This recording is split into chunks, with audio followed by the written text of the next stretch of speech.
So let me do one more thing, one last little adjustment.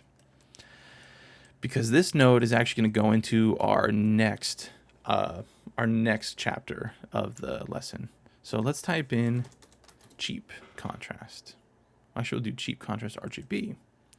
So you guys might be aware of what contrast is. So contrast is the difference between tonal values of a image. So say you have black and white and there's blur between the black and the white. Maybe you don't want to have that blur. You can go into, say, Photoshop or something, and you can adjust the contrast so that it's not as blurry and it's more of a sharp change between the two images. Contrast sharpens the gradient between two assets. And what it does is it also clamps down values.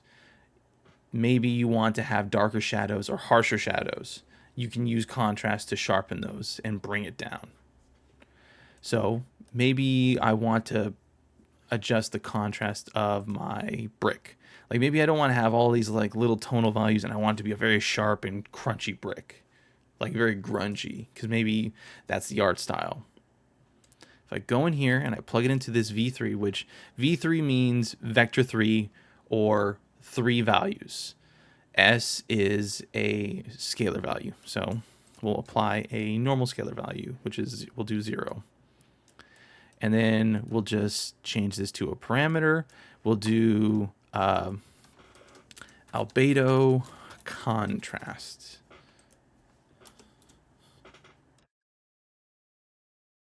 And then we'll throw in our result. To here, we'll hit apply and save. So let's go back to our base material. So now we have this albedo contrast. Now let's bring it up to 1. See what the value is. Well, it looks like it just contrasted everything to black, so that's not good. So let's go back and forth on here. So as you can see, it crunched all of our values. So let's actually bring this back to our normal color so we can see. This is what contrast does. It crunches your values down to make it more of a harsher, sharper image. So one thing to note about contrast is it's a linear function. So the problem is that you can't just do, say, 1 as this color value because it automatically makes it black. Same thing if you do it to 0.5. With linear ramping, by about, say, 0.25 is when you're really almost at absolute black, because that's how linear colors are ramped up. So doing what we did with our tiling where we set a limit, what we can do is, let's go in here and we'll change this and we'll do our max slider value to 0.25, because we really don't want to have it to go past that because it's such a very crunchy and dark looking texture. So we'll go back into our base instance. You can see that we did that already. Sorry, sometimes it takes a little bit to think because these values use a lot of mathematics. So don't be surprised if it causes things to kind of slow down a little bit. So let's do 0.14, my favorite number.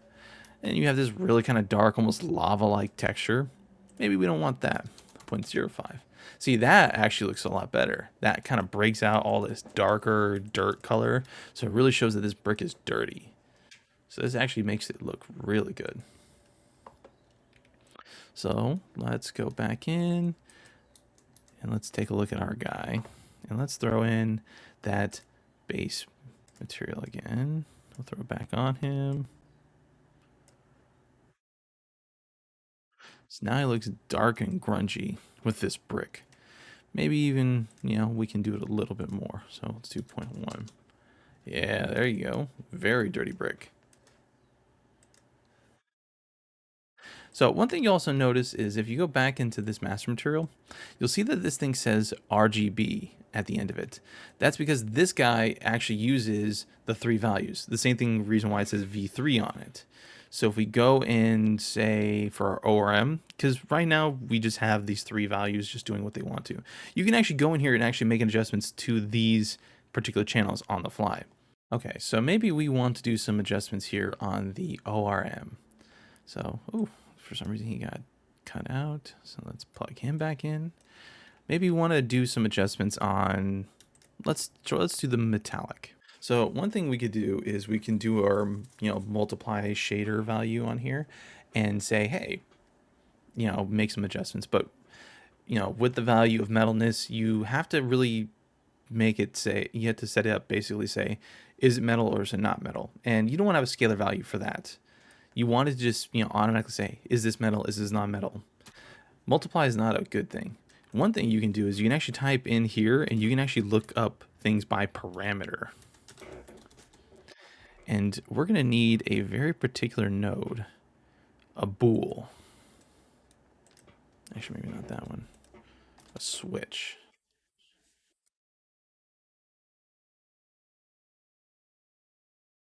Static switch parameter. There we go. Okay. So this is what you would call a very simple Boolean function. A Boolean is a yes or no statement when it comes to coding.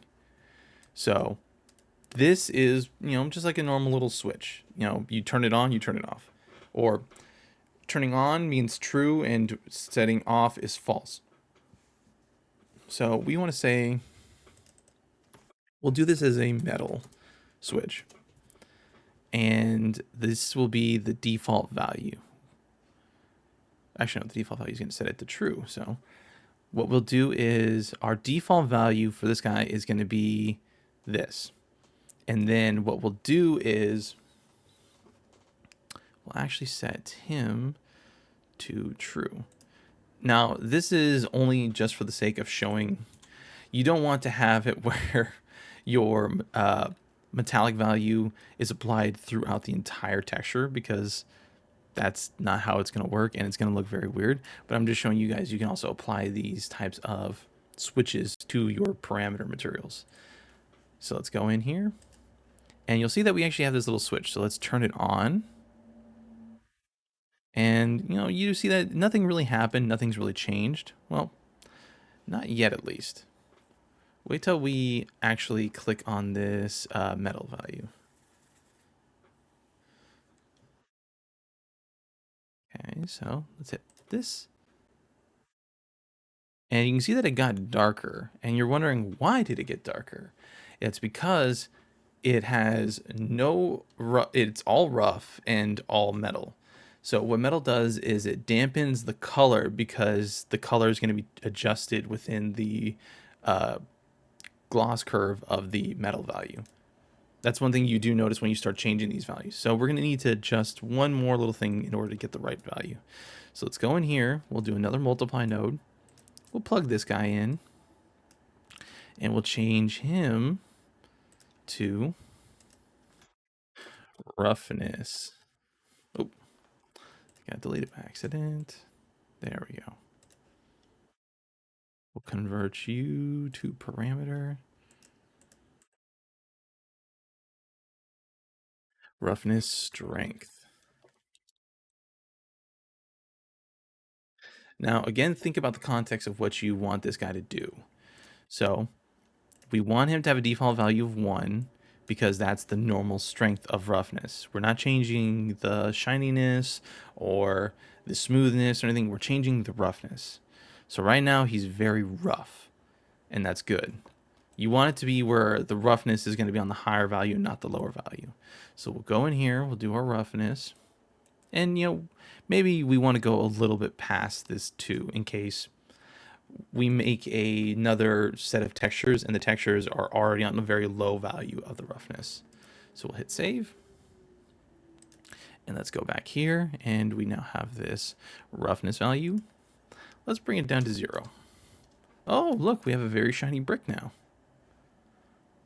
Maybe we don't want to have it as metallic though. So let's turn off the metallic. Now we just have a very, very shiny wet brick. That's the cool thing with these parameters, that you can actually make these changes on the fly and just have these instance materials that don't really take that long to even, process. It's a very cool feature, and honestly, it helps out so much with production. The fact is that every artist that's going to be using this is going to have the same exact options, the same exact values, and you're going to just have one material to adjust or change if need be.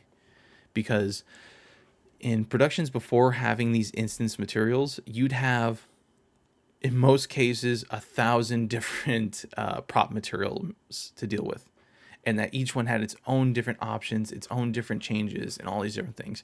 You have all these guys at your disposal, and the great thing is you don't have to change anything really. It's all set up for you. You just got to make these small adjustments, and then boom, you're done. So let's go back in here and let's start making some organization for this guy. So we're going to make a new group, and it's just going to be called adjustments. And I want all the tint and strength adjustments to be here on the top. So let's go back into here. We'll do adjustments. We'll do 2 for our normal strength. We'll do this one. We will set to our adjustments. We'll do 3. And then for this guy, we'll bring him into adjustments. We'll do 4 for him. And then for our tiling, we'll bring him in as 5. We'll hit save. Oh, I almost forgot. You're on here, and you are also on here.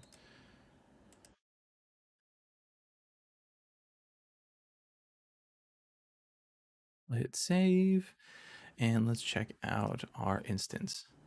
So now it's actually changed everything, and it's more organized now. So we now have 2 different sections. A section for our textures where maybe we don't need to change anything there. And then we have a section for our adjustments. Go back in, do some tiling a bit. It's really nice, actually.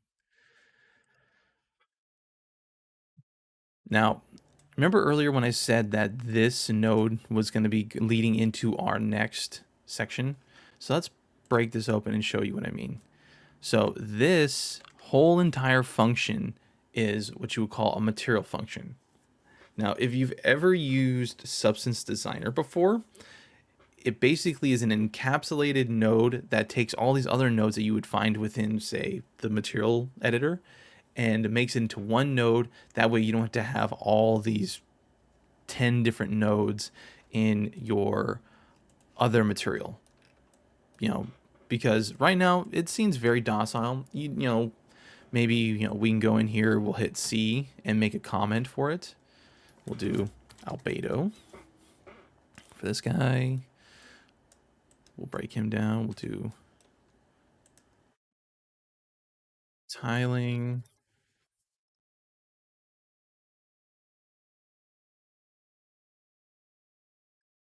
M. And finally, normal. See, now we have all these guys all set up and organized, and they're in their own little sections. When we get to more complex materials, more than this, you're gonna have a problem where you might have 50 nodes in here sometimes, and maybe you need to do some organizing, some kind of cleaning. That way it's more readable and legible. This is where material functions come in.